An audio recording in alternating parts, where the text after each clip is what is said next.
à Monsieur Bernard Fialaire pour le groupe du Rassemblement démocratique et social européen et pour 4 minutes, chers collègues.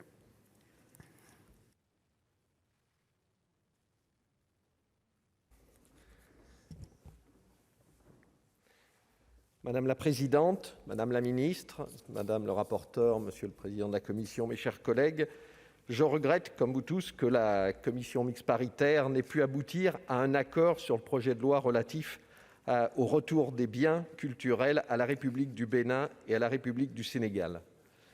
Je partage l'avis du Sénat, avec d'ailleurs nombre de députés, mais hélas, pas la majorité des députés de la majorité.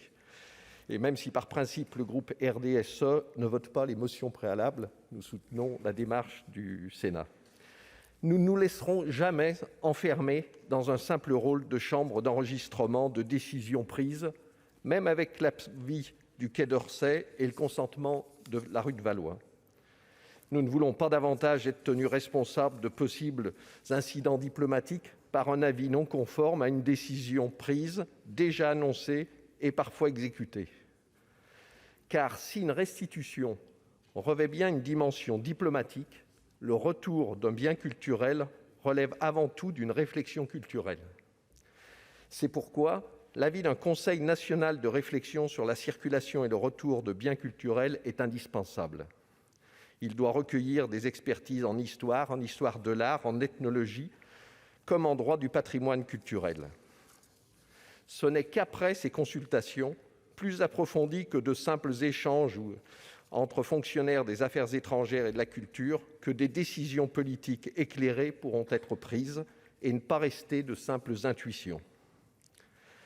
La notion même d'inaliénabilité mérite d'être réinterrogée à l'occasion de ce projet de loi.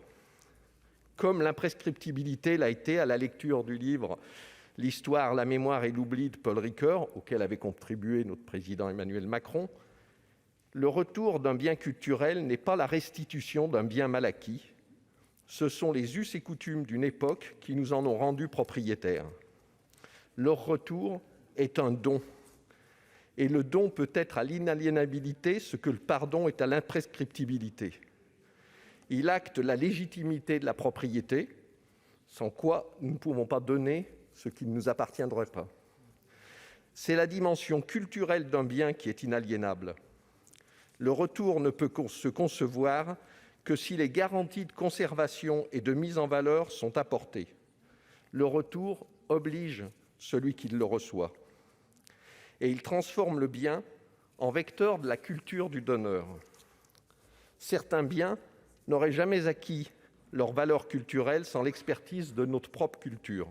C'est le parcours culturel de la France qui amène à ce point d'appréciation pour décider si un bien mérite de retourner sur son lieu d'origine ou, au contraire, rester l'expression d'une culture universelle exposée dans nos musées. C'est un beau débat, digne, qui mérite mieux que le fait accompli. Il nous faut une réflexion, une analyse, avant qu'un bien culturel soit proposé à un retour, sans négliger, bien entendu, la dimension diplomatique. Le retour d'un bien culturel est un don qui enrichit autant celui qui donne que celui qui reçoit. C'est ça la richesse de la culture. Alors seulement, l'avis du peuple français, transmis par les représentants que nous sommes, pourra être donné en toute connaissance de cause.